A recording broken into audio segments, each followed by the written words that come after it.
Well, welcome back to The Pew, everybody. I'm your host, John Edwards, and I'm excited this week to be bringing another guest in studio. And this week it's my friend, Father Jacob DuMont. He's in town for a retreat with some of his brother priests and took a few minutes to come over and be here with us. So before I bring him up, I want to tell you a little bit about him. So he was ordained a priest for the Legionaries of Christ in December of 2008 in Rome. He's held multiple positions of service to the Legion over the years.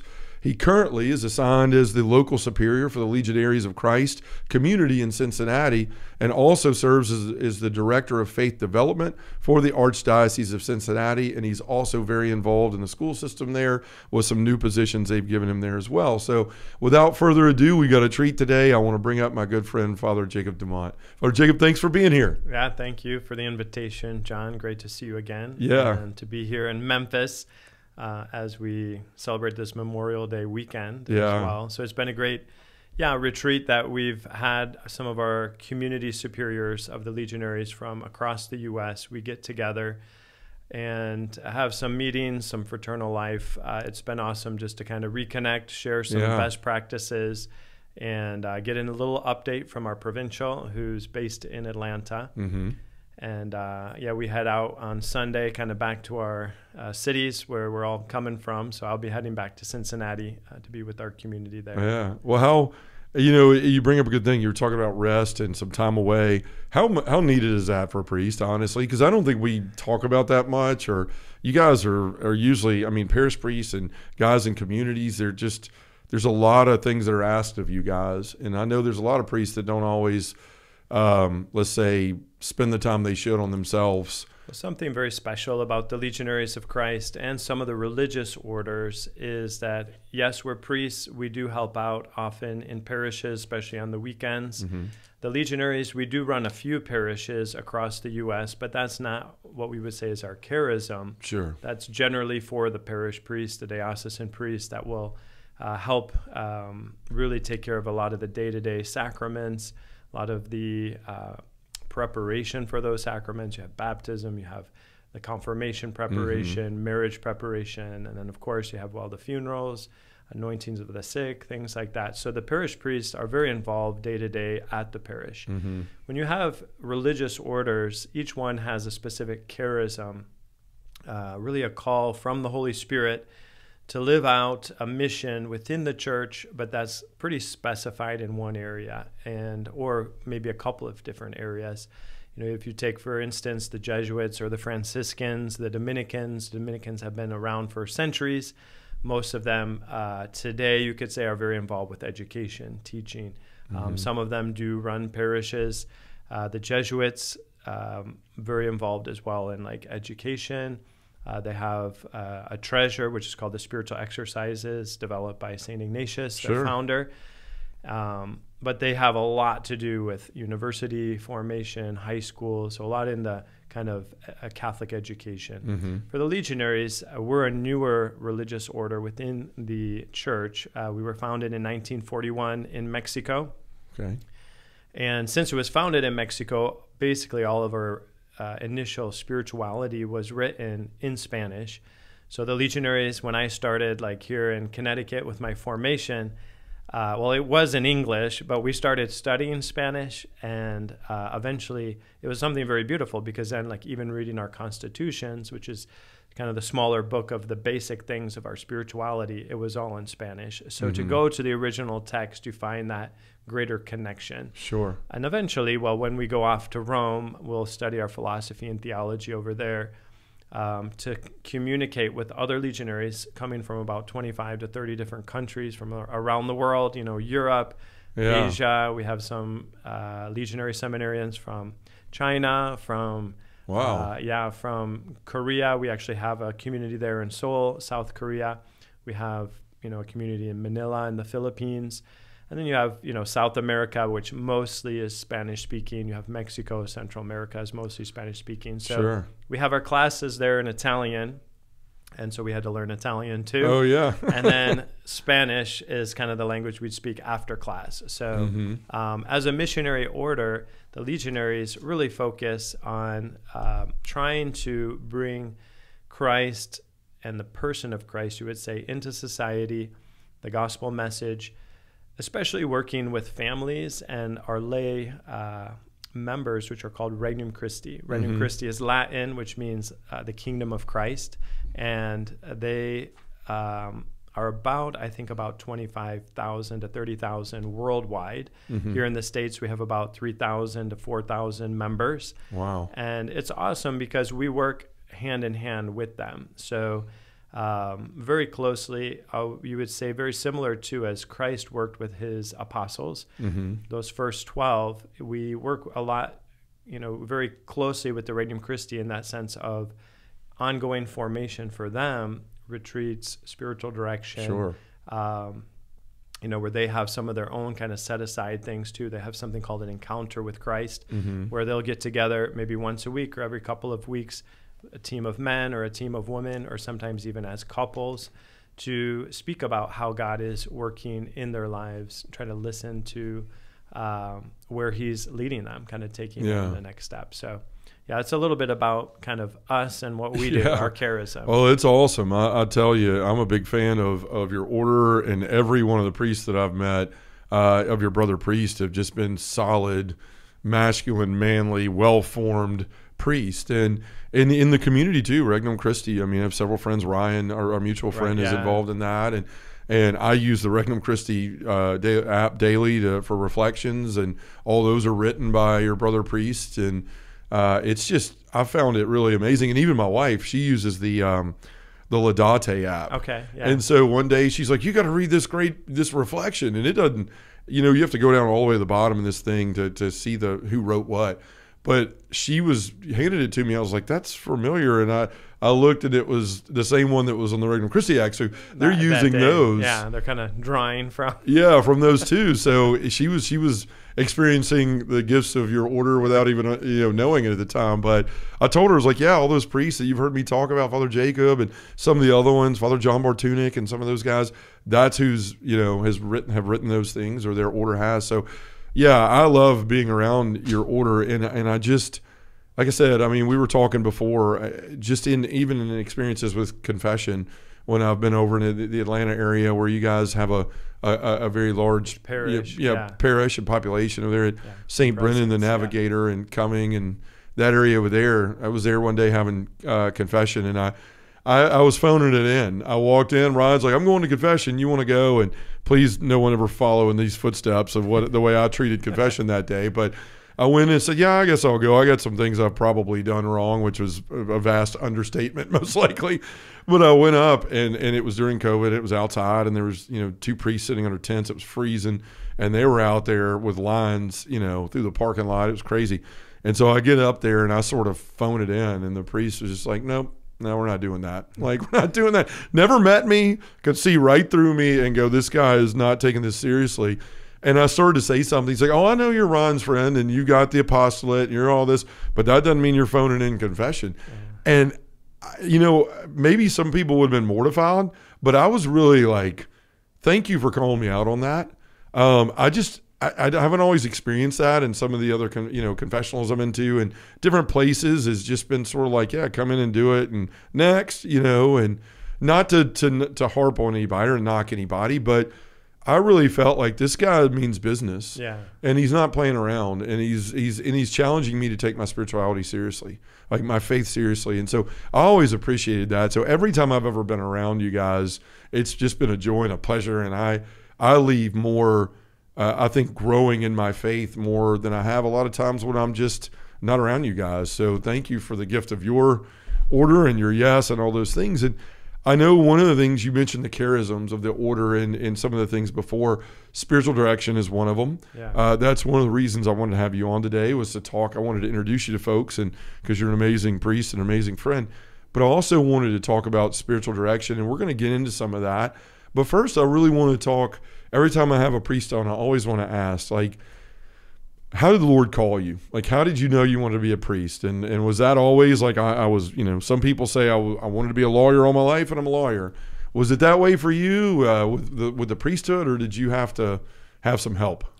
I had to have some help. So that's right. I grew up in a great Catholic family. My parents were great witnesses of the faith. My father helped take me out sometimes to Mass, even during the week. Often, like on a Saturday, he'd encourage me to get to Mass, and he'd invite me to breakfast afterwards as a good motivation. You know, you're 12, 13 years old. You don't want to go to Mass, especially during the week. Sure. And yet they found those little ways to encourage myself. I have an older brother, a younger sister. My older brother is now married. He and his wife have 8 children. My younger sister's in Cincinnati, actually not too far from where our community is, which is very exciting to be close. Now, I read she got married in Cana. Is that right? Married in Cana. That's awesome. So she's 5 years younger than me. I was ordained in 2008, as you mentioned, in Rome. She and my parents were there for that. And, you know, about a year later, she called me up. She had been dating Chris, her now husband, for a number of years. And she said, well, Chris had recently proposed and they were now engaged. And she said, I've been thinking about the wedding and you were ordained in Rome and my little sister's never going to be outdone by her older brother in anything. So she said, so I have been thinking, Chris and I would love to get married in the Holy Land. Wow. And initially she said Jerusalem. I said, well, why not Cana? She's like, I like that. So I said, have you talked to Mom and Dad? And she said, no, but if you talk to them, they'll say yes. So we had that conversation. I agreed on 2 conditions. I said, all right, Leanne is her name. I'll go on 2 conditions. 1, you pay for my plane ticket over there. Sure. And 2, don't expect me to change water into wine because you know, wine's kind of expensive over there in Israel. But it was a fascinating pilgrimage that we had. It was my first time over to the Holy Land, and I've been on 3 or 4 pilgrim trips after that with different groups. But for our family, it was such a huge blessing, and she did get married in Cana on December 20th, which is actually my anniversary. So it was my second anniversary as a priest. So we share the same anniversary. I think she did that too, so I wouldn't forget her anniversary. But a little after that, we visited some of the holy spots. And actually on Christmas Day, December 25th, we were in Bethlehem. Wow. And we're able to be very close, celebrate Mass very close to the place where Jesus was born. So just so many kind of blessings and graces. But yeah, growing up in that type of kind of Catholic family, I was always open, I think, to where God was leading me. I think into my teen years, I really started feeling a little bit more called to like business, or my dad is an artist, my mom's an artist, more of like an architecture type of firm. I have an uncle out in California that worked in architecture. So I was thinking more along that lines. And, you know, just like I think any teenager, while getting married, having a family, and you know, and so those were kind of the thoughts going through my mind. And even though I served Mass, I was, you know, in the church choir a couple of years. I was in our youth group. I never personally at the time ever felt that attraction or that desire to be a priest. It wasn't something that I felt, you know, until, well, one day I met a legionary, right? It was a legionary priest. He was coming through. My parents were actually part of a committee that was helping a family conference for the Couple to Couple League, Natural Family Planning, which is based in Cincinnati now. And they invited Father Peter, one of the legionary priests, to come and give a talk to our group of teens. There were about 100, maybe 150 of us. Okay.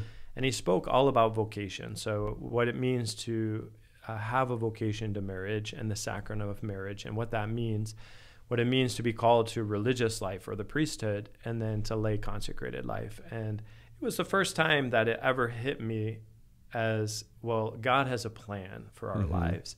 And that I started to kind of question, well, what if he wanted to call me to the priesthood? Sure. And I had this sinking feeling in my heart, like, I hope he doesn't call me because I have my plans. Like, I think I know what I need to do to find happiness. And I was a focused kind of, you know, teenager kid. And so, you know, that thought just kind of kept, you know, sinking in a little bit deeper. And a little later that day, he was available for confession, Father Peter. So I ended up going to confession, thinking, well, this priest is, you know, only going to be in town for a couple days. Sure. Now's the time to unload. It's been about 6 or 8 months maybe since my last confession. Yeah, never see him again, right? So I never see him, you know, wash your hands and your soul and move on. But after I got in line, I started wondering, you know, what if he asks about this whole priesthood thing? And it was just one of those moments where I thought, well, if he does, I'm just, I'm not going to give him the opportunity. I'm just going to get out of that confessional. So I remember after having a good confession, just kind of laying it all out there in front of the Lord, receiving his mercy, Father was giving the absolution. And I got up on one knee to kind of bolt out of the confessional. Mm-hmm. And as I was leaving, he grabbed me by the shirt tail and pulled me back in and said, not have you wanted to become a priest or have you thought about like ever being a priest, but he said, have you considered that God may one day call you to the priesthood? Mm. And I did respond, well, yeah, maybe, like your talk kind of, planted some sort of seed. But I told him, really, honestly, my thought is if God is calling me to the priesthood, maybe it's like after I get married, have kids, grow old, my wife passes away, sure, and then maybe I'll consider That's it, right? After my plans. And he kind of chuckled and, but we swapped information and he ended up, connecting with my parents, eventually coming over to visit, right, our family. Mm-hmm. And really, I had a friend at the time who was discerning and thinking very much about the priesthood. He had from younger years, probably when he was 10, 12, something like that. And so he decided like he was going to go out and visit the Legionaries this summer.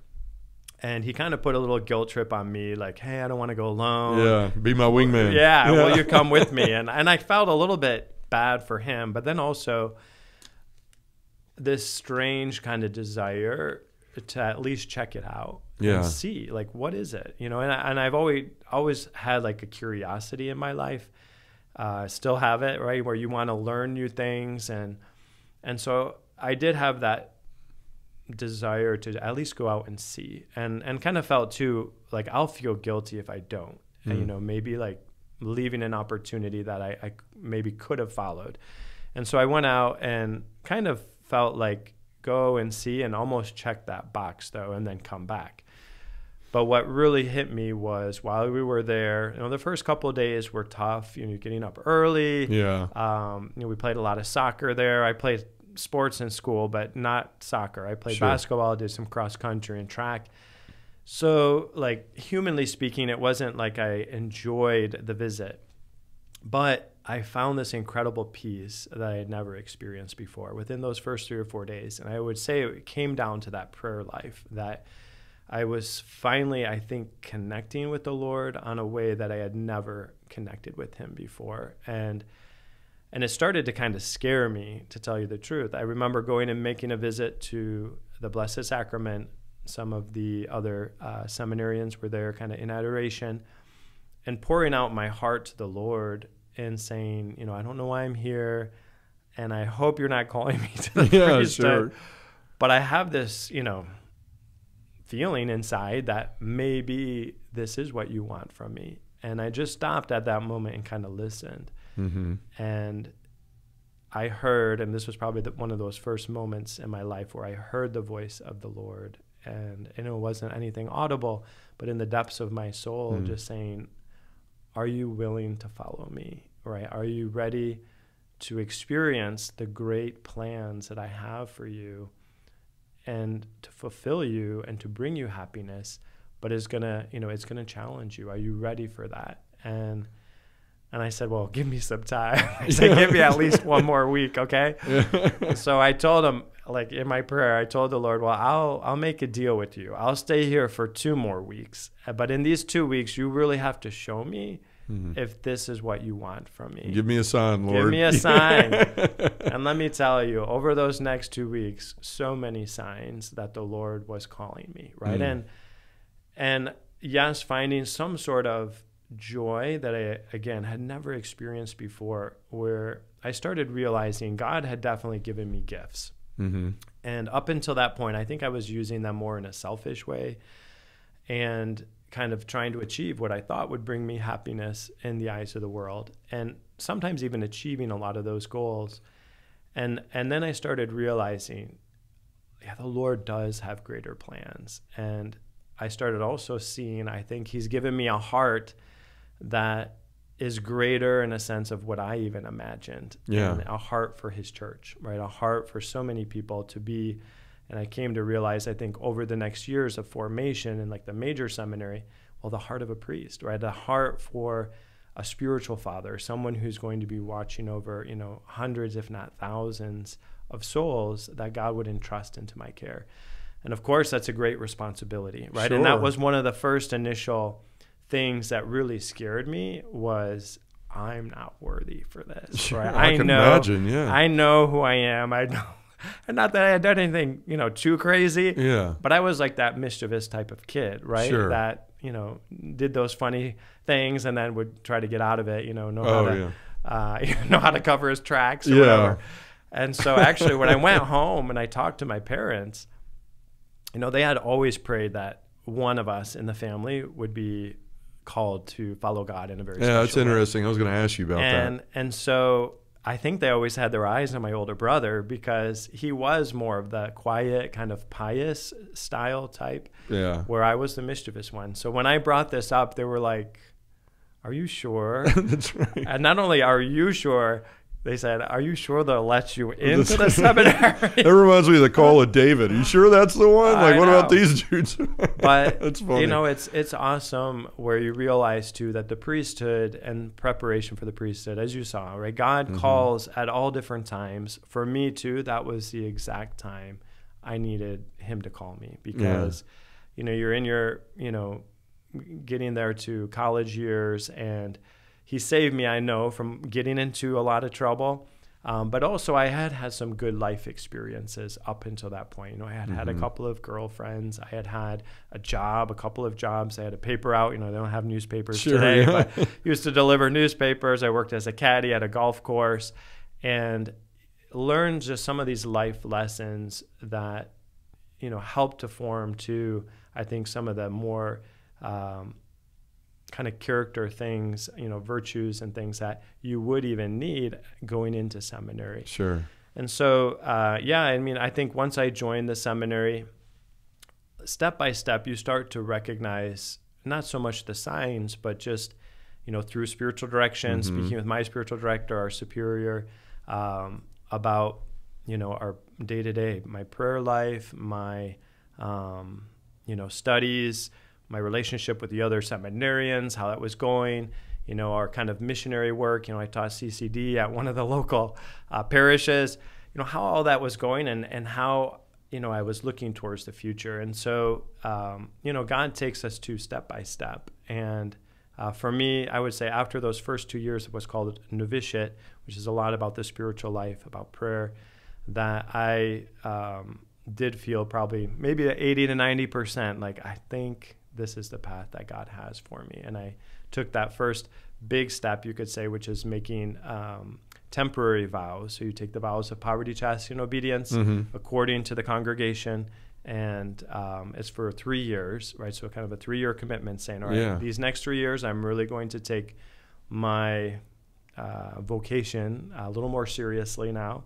And even at that point, we're able to wear, like in a sense, distinctive. So like if you went out into the world or whatever, you would wear the collar. And we were called brothers.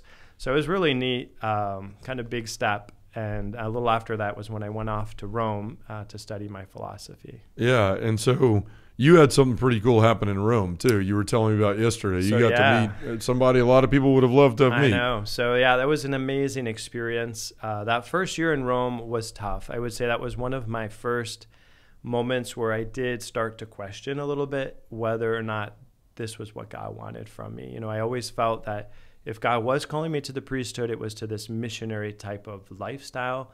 I was very happy in a sense of this understanding of what the Legionaries did across the world, and felt like this is something I do feel called to and that I could do. But you get to Rome and you start studying philosophy in Italian, and this whole new culture.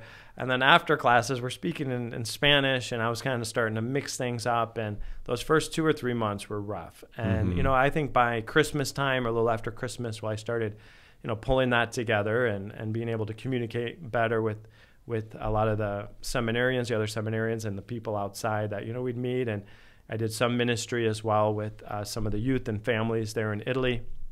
But it was a lot to take in 1 year. And so at the end of that year, it was May of 1998, And Pope John Paul had called a lot of the different movements and charisms from all over the world to Rome, to the Vatican, for this special feast of Pentecost.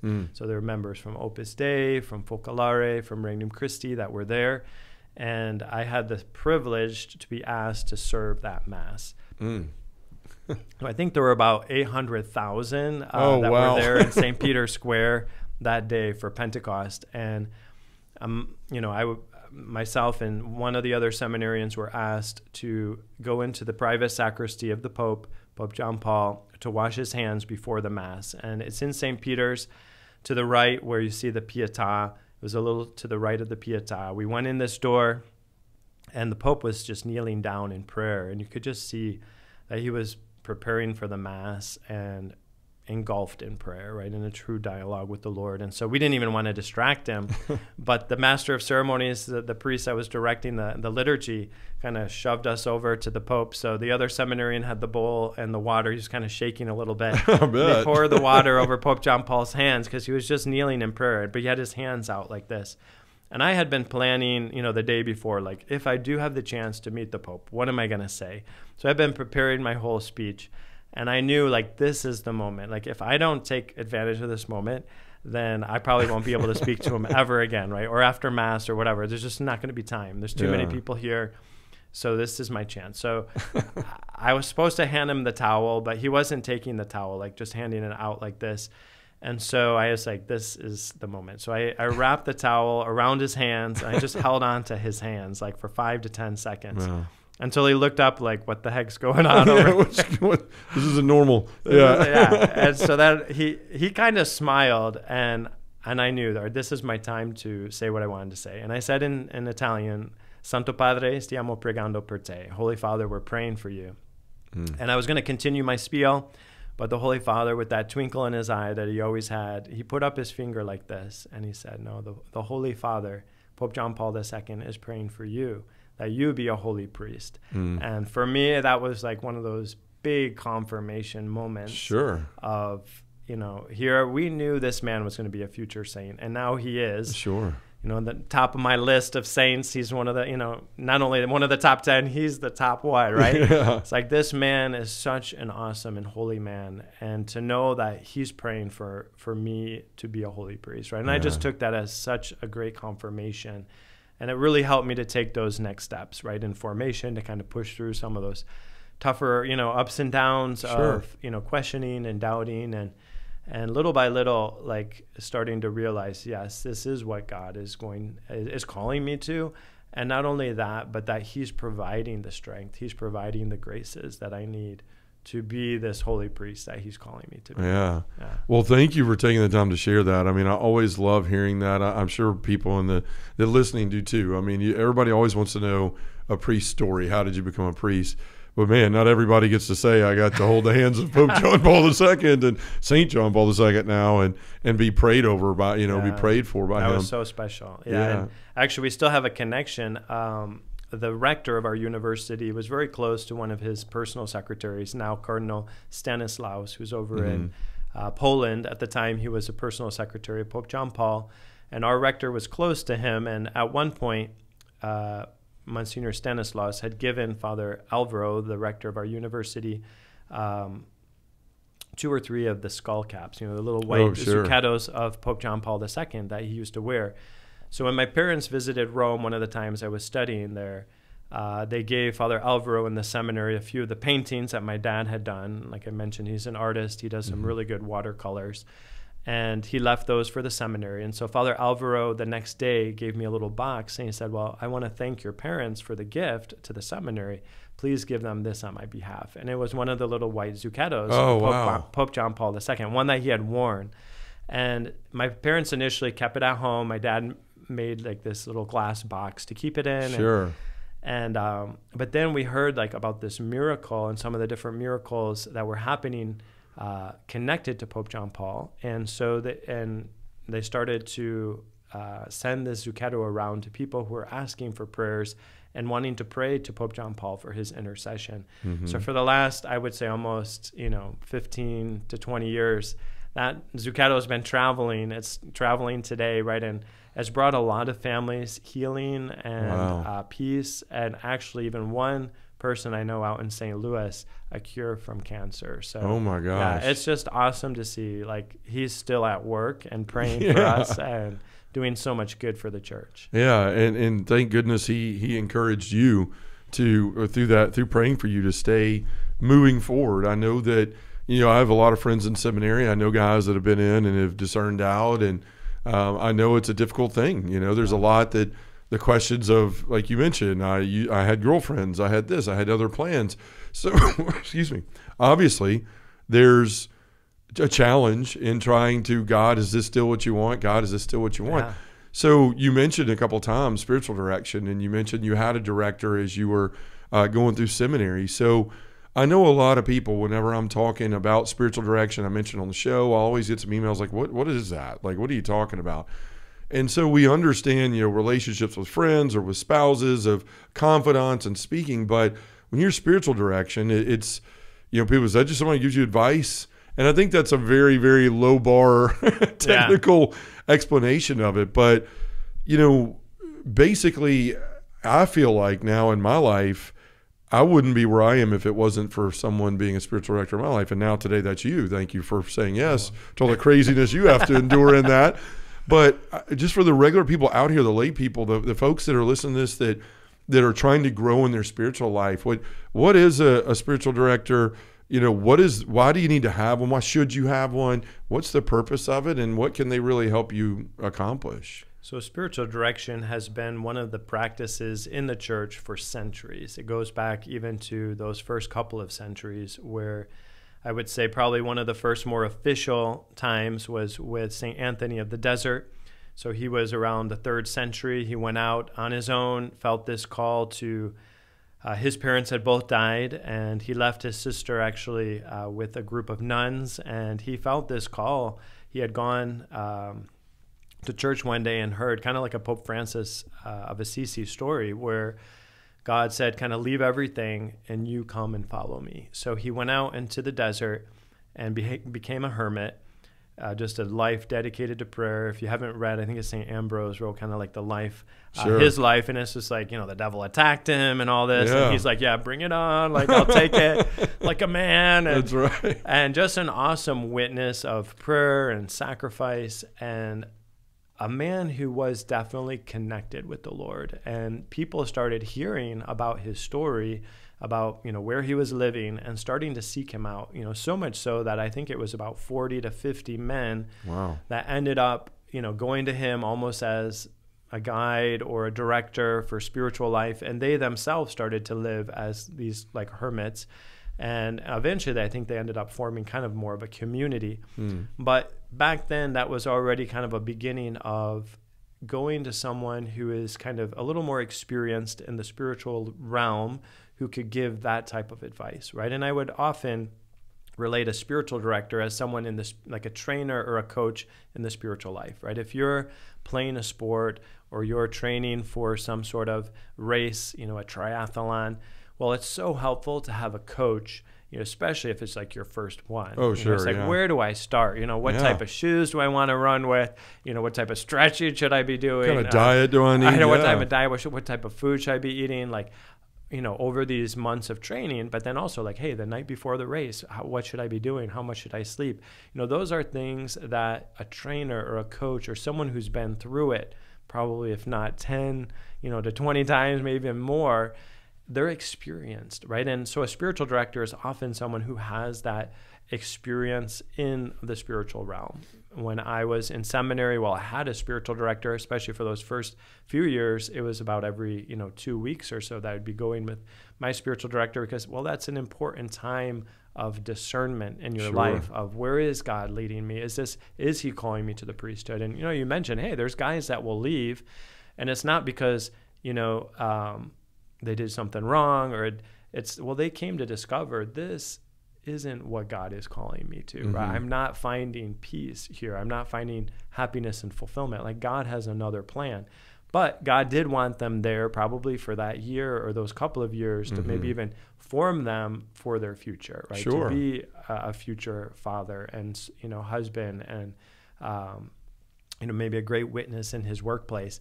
So, spiritual direction is basically, an opportunity to encounter the Holy Spirit, encounter the Lord, to kind of hear his voice.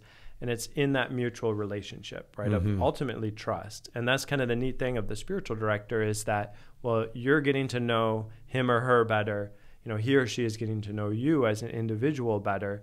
And as trust grows, well, you can also be a little bit more, in a sense, open and vulnerable about even those deepest things that sometimes are on your heart or soul that you may not even feel comfortable speaking with to, say, your spouse or to someone that you trust in the workplace. You're kind of like, hey, I've probably never even told somebody about this. Sure. And of course, you could bring that to confession, but confession isn't usually for like a long period of time where you could get a big answer, like, hey, I think I need more than just like 2 minutes to solve this issue. Yeah, right? Sure. So, definitely there is guidance that is normally given in confession, and that's a good place to start in a sense of getting some guidance. But generally, spiritual direction would be for, like getting together with your spiritual director to, maybe for half an hour to an hour to kind of hash through, maybe even it's just one or two things, or just to kind of go over, hey, these past couple of months, I've had these 2 or 3 things just really weighing on me. And I want to see, what is it that, God might be trying to tell me through this.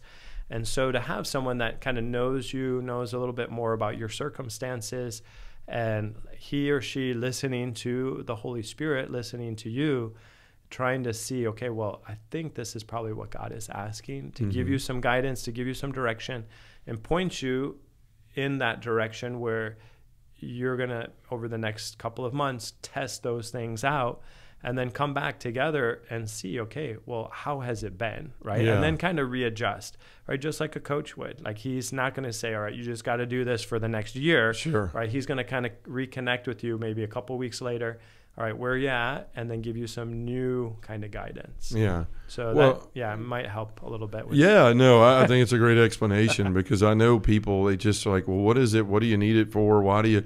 And I've told a lot of people, look, how often do you look for advice in your life? Now, guys, we tend to kind of play things close to the vest and I'm going to figure it out myself. But even inside, we're pining for somebody to help us like a lot of times. Yeah.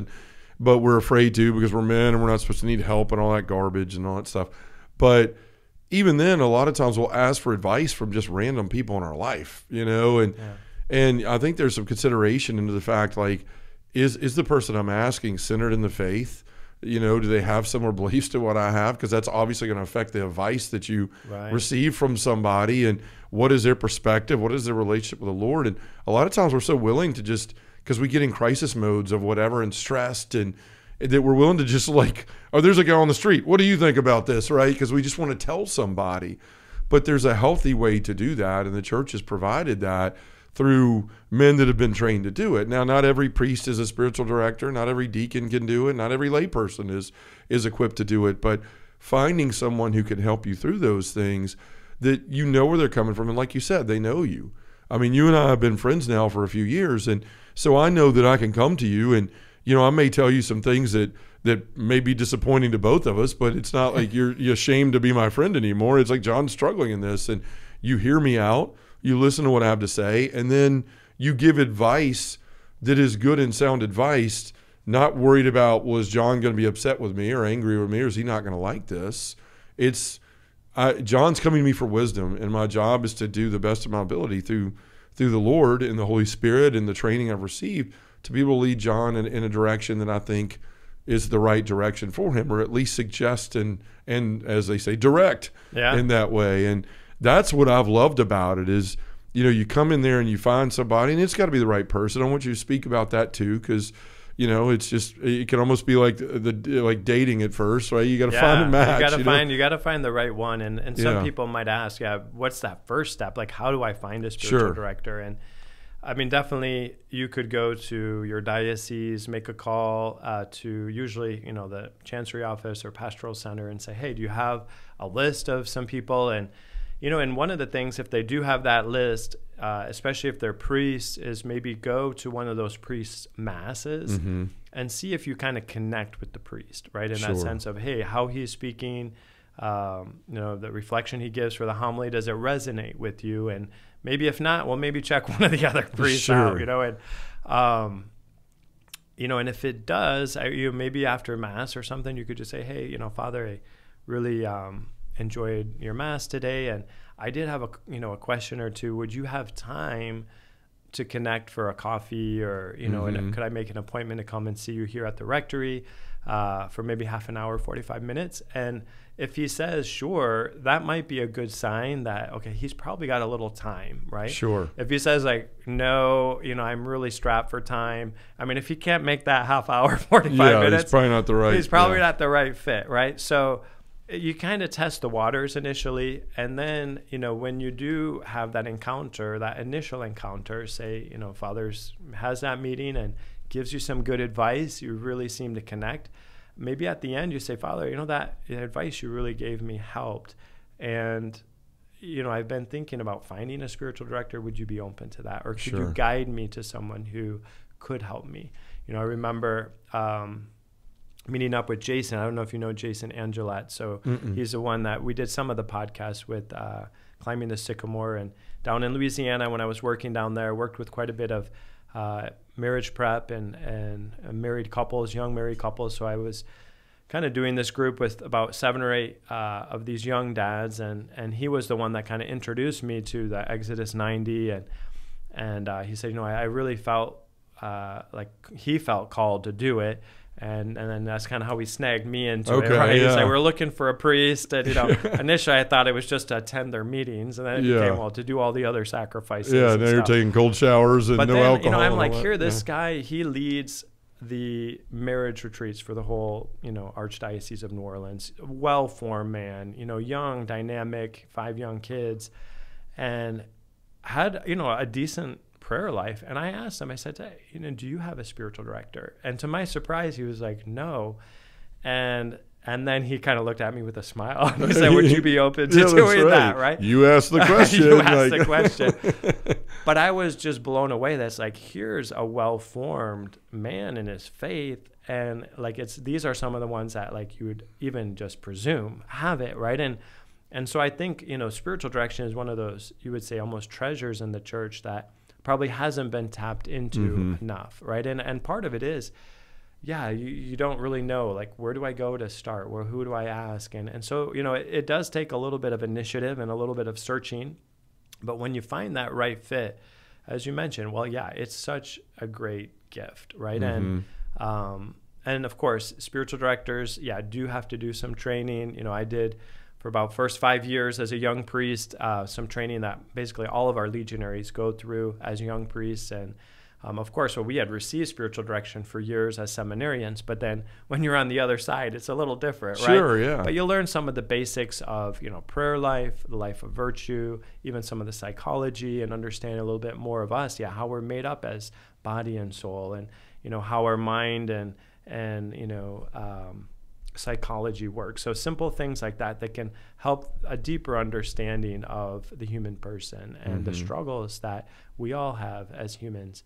But while I was down there in New Orleans too, and I mentioned I worked at our seminary for about 5 or 6 years as a spiritual director. Is that Notre Dame? At Notre Dame Seminary in New Orleans. So I got to know Archbishop Amen there pretty well. I was a superior for our community down there. And so he and I would meet up a few times a year. And one of the days I was meeting up with him, I said, Archbishop, is there anything you need, from us for the Archdiocese? Is there some need that you see for this coming year? And he said, actually, now that you mention it, he said, the seminary has been growing, which is a great thing. But he said, we do need another spiritual director to take maybe about 8 to 10 guys for spiritual direction. Would you or one of your fellow priests be open to that? So our community discussed it, and they all ended up pointing to me like, yeah, you're the one, you don't work at all, so you go do something, finally do something with your life. And so I ended up giving spiritual direction for about 5 or 6 years there, especially with the new guys coming in and, working with them those first, couple of years. And what was really neat was for a few of them, after a year or maybe even after 2 years, they'd be like, Father, this has been an awesome experience. You've really helped me through some, crucial moments in my discernment, in my own spiritual life and some of the struggles I've had. But now I feel I need another spiritual director, a new perspective, or just, something about our personalities. Like, I think we get along well, but maybe we get along too well, or, we don't seem to click, so there could be different things that, you shouldn't feel bad about changing your spiritual director. And not that you want to do it like every week. Sure. Right? It's not a pair of socks, right? Right? You're going to have different moments in your life where you need a fresh beginning, a fresh perspective. And, in my life, I've had, over probably 10 spiritual directors, maybe 12 spiritual directors. And I look back and I see, well, each one really was the one I needed, like during that time, right? And how, even now, well, the one that I have now is very demanding, and I need that, right? I need that accountability. I need someone who is not afraid to ask the tough questions. Someone who's not afraid to challenge me, because I don't know if you picked it up, but I am kind of a strong personality. I'm not shy.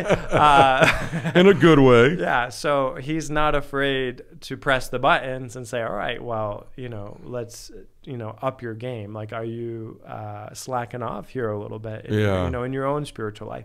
And as a priest, God is working in amazing ways, but he's always going to be asking for more too, right? In our own spiritual life. And, we do great ministry and we do a lot of ministry, but if you're not finding that balance too of like your spiritual life, your life of rest, and your ministry, you're going to burn out, right? And that's exactly what the devil wants, right? So to have someone, myself even, that's going to help hold me accountable, right? And especially for, right, the community that I oversee as a superior and the work that I'm doing in the schools, the Catholic schools in Cincinnati. Well, like, if I'm not in a good place, it's going to have big effects, right? And that's the importance of spiritual direction. It's getting you into that place where you need to be as a husband, as a father, as who you are in the workplace, for all the people that you're touching. Well, if you're in a good place in your own relationship with God, right, that's going to have its effects on all those other relationships. Yeah, that ripple. Right? And so, if you're spiritually healthy and you're in a good place, right, that's going to have a huge impact on those that you're in connection with. Yeah, and I love what you said about accountability and somebody will tell you the truth and really, demand more of you. Yeah. Because we need that as men. And I one of my first spiritual directors I ever had, he asked me, I'll never forget, I walked in and he said, well, how's your relationship with the Lord? And I said, well, it's great. I shot all these videos today and I did all this and I spoke here and I spoke there. He's like, that's not what I asked you. Right, yeah. I said, well, no, I'm doing, like, obviously my spiritual life is doing well, or like I wouldn't be able to do those things. He's like, when have you prayed? When have you prayed? And I was like, well, I kind of gave a like, thanks for waking me up again to this morning, Lord, kind of thing on my way to the shower. Yeah. And he goes, okay, so all these other issues you're having over here that you're really here talking to me about are stemming because, like, he basically said your ministry, your prayer, your work is not your prayer. That's what he's saying. Like, yes, you work in ministry, and so it's God all day long, but that's not a substitute for that relationship with the Lord. And I was like, well, what do you make? Why is he allowing me to do all these things still if I'm not? It was a confusing moment, but I'll never forget. And I have never forgotten that advice is like, John, you have to be praying. And specifically because what you're doing, trying to lead other people to the Lord, you really have to be praying. And so that's what I love about spiritual direction. And he carried me for a while. And the one I had before that, he, like you said, I think we were too close, to where it's like I could get away with things and it got a little easier to not, to dodge the follow up and those things. Yeah. But then when you came along, the ministry's grown. We've had different needs. I have different family needs. My kids are older. We're in a different part of life.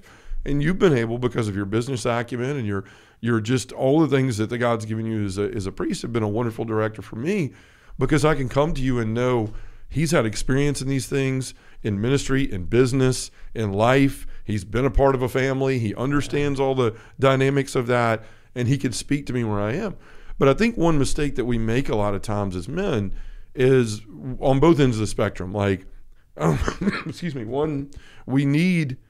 we don't realize we need direction because we think we're doing all right as we are, right? We're just on coasting on this end of the spectrum. Then on the other end, if you're a guy that's had a conversion moment, or you've had a reversion, or maybe you just grew up in a wonderful Catholic family and you've always prayed and you've always gone to Mass and you've always done those things.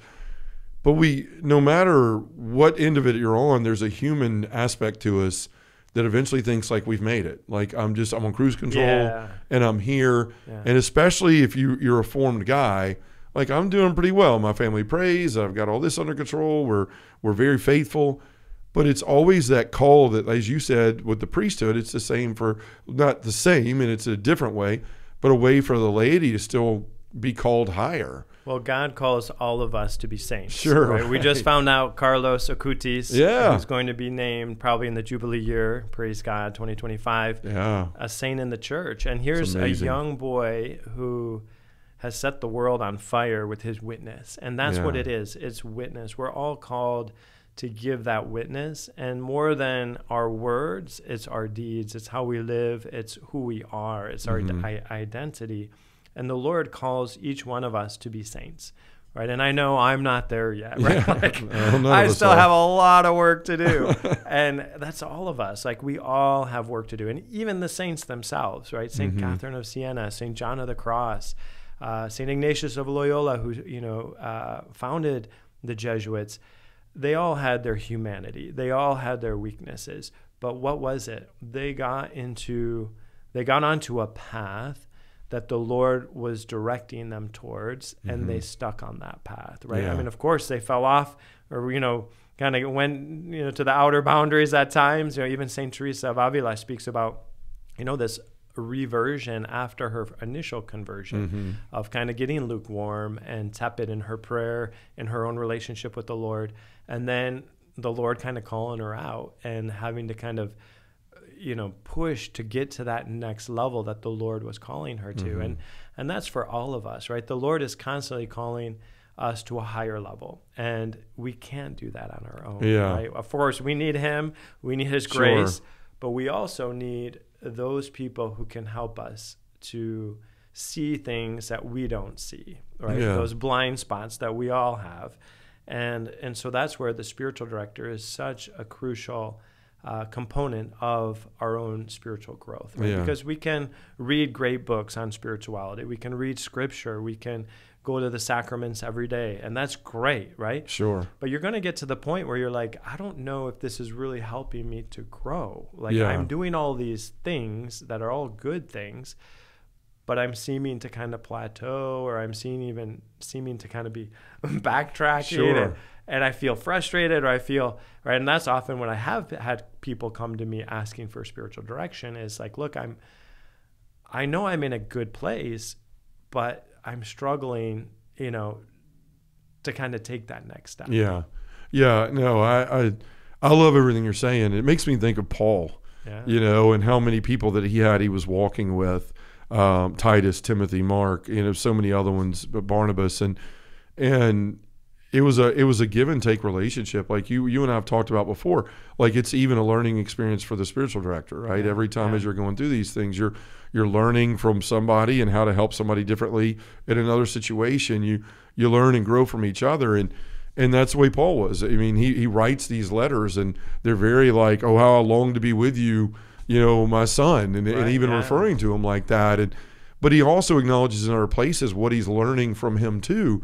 And it's a beautiful relationship. And I got to tell you, no matter what I did in my life, whether it was playing basketball, which I loved, or when I became a salesman and eventually became the #1 salesman in a Fortune 250 company, I was always looking at who's better than me, not in a sense of like worth, but like who is further along than me, who's more skilled than me, what can I glean from them? What can I learn from them?